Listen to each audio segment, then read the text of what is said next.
Salam alaikum wa rahmatullah. Je rentre ici dans l'entrée Bab as-Salam.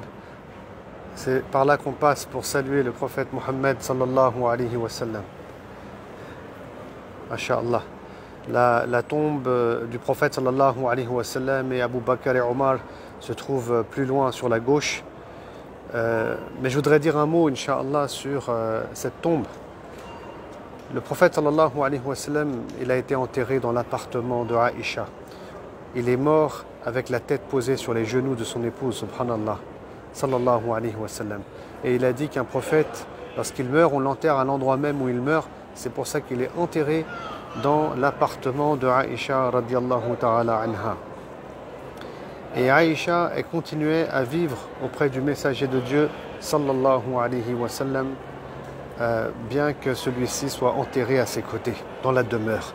Et puis ensuite, le premier calife Abu Bakr as-Siddiq radiallahu ta'ala anhu sera à son tour enterré juste à côté du prophète sallallahu alayhi wa sallam, avec la tête au niveau des épaules du messager de Dieu sallallahu alayhi wa sallam.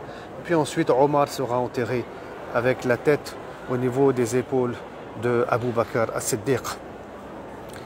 Et il y aura ensuite un mur qui sera fait entre les trois tombes et l'endroit, le peu de mètres carrés qui restait pour Aïcha pour vivre. Et plus tard, sous le califat de Omar ibn Abdelaziz, et on est sous les Omeyyades, le mur va s'effondrer. L'appartement, quelques murs vont s'effondrer. Et là, Omar ibn Abdelaziz, Aïcha n'était plus présente, bien entendu, le temps était passé et on va reconstruire les murs de l'appartement de Aïcha avec des pierres qui sont taillées et qui vont être récupérées à l'est et à l'ouest de la ville de Médine, car il y a des roches volcaniques. Naam. On va tailler des pierres et on va refaire les murs de l'appartement de Aïcha. On va faire un mur de séparation au milieu aussi, masha'Allah. Et on va tout clôturer. Il n'y aura pas de fenêtre, il n'y aura pas non plus de porte, il n'y aura absolument rien. Et puis comme les gens, vous savez, ils compareront un peu cet appartement à la Kaaba, Omar ibn Abdelaziz fera faire un nouveau mur autour, un mur avec 5 côtés. Et entre ce mur aux 5 côtés et l'appartement de Aïcha, il y a environ un demi-mètre d'espace. Et donc quand on passe ici, et on y arrive presque, devant la tombe du prophète sallallahu alayhi wa sallam et devant le grillage pour le saluer, et ben, de l'autre côté du grillage, tout d'abord, il y a un espace vide. Ensuite, il y a le mur aux 5 côtés, sur lequel il y a un grand drap. Et c'est tout ce qu'on voit en vérité. Et derrière ce mur aux 5 côtés qui est condamné aujourd'hui, il y a derrière donc l'appartement de Aïcha.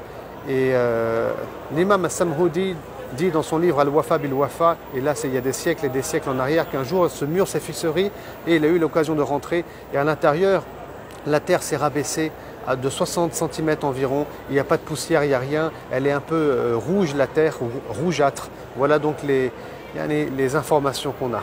Naam.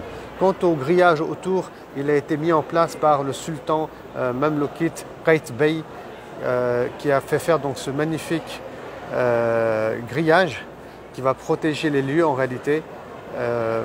Et ça, il l'a fait faire suite à un incendie important qui a eu lieu dans la mosquée de Médine environ vers le 8e siècle. Et pour terminer, on a aussi du plomb qui a été coulé autour du mur aux 5 côtés. Et ça, c'est à l'époque du sultan Nuruddin Zanki, car on avait 2 chrétiens ici, et c'était les croisades qui ont voulu faire un tunnel. Hein, parce que regardez, là on est sur la sortie, ils avaient leur demeure juste en face de la mosquée du prophète sallam, un tunnel en dessous pour creuser et voler le corps du prophète sallallahu alayhi wa sallam. Mais Nuruddin Zanki, il a fait un rêve où il a vu le prophète sallallahu alayhi wa sallam l'informer de cela, subhanallah, l'informer de cela. Et ensuite il est venu lui-même, il a retrouvé cette demeure, il a retrouvé ce tunnel. Je ne rentre pas ici dans les détails. Et pour protéger les lieux, il a fait couler du plomb tout autour du mur aux 5 côtés. Voilà ce qu'il y a derrière ce grillage. Il n'y a rien d'autre. Parfois sur internet on trouve, vous savez, une photo avec une tombe rectangulaire, belle, mais ce n'est pas la tombe du prophète sallallahu alayhi wa sallam, c'est faux, c'est la tombe de Jalaluddin al-Rumi qui se trouve en Turquie en réalité, comme disent les experts de la sira du prophète sallallahu alayhi wa sallam. Qu'Allah subhanahu wa ta'ala nous prenne en miséricorde. C'était important pour moi de faire cette vidéo pour expliquer ce qu'il y a derrière ce mur, derrière ce grillage, lorsqu'on vient saluer le prophète sallallahu alayhi wa sallam. Les gens, ils ont des fausses pensées, des fausses imaginations, et c'est au-dessus aussi de l'appartement de Aïcha que se trouve la coupole verte qui a été aussi construite fut un temps, qui était en cuivre, qui a été blanche, puis bleue et qui aujourd'hui est verte depuis l'époque des Ottomans. Voilà donc ici la grille.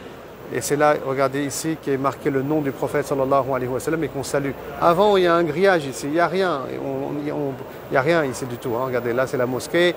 Là c'est l'espace qu'il y a entre la mosquée et l'appartement de Aïcha.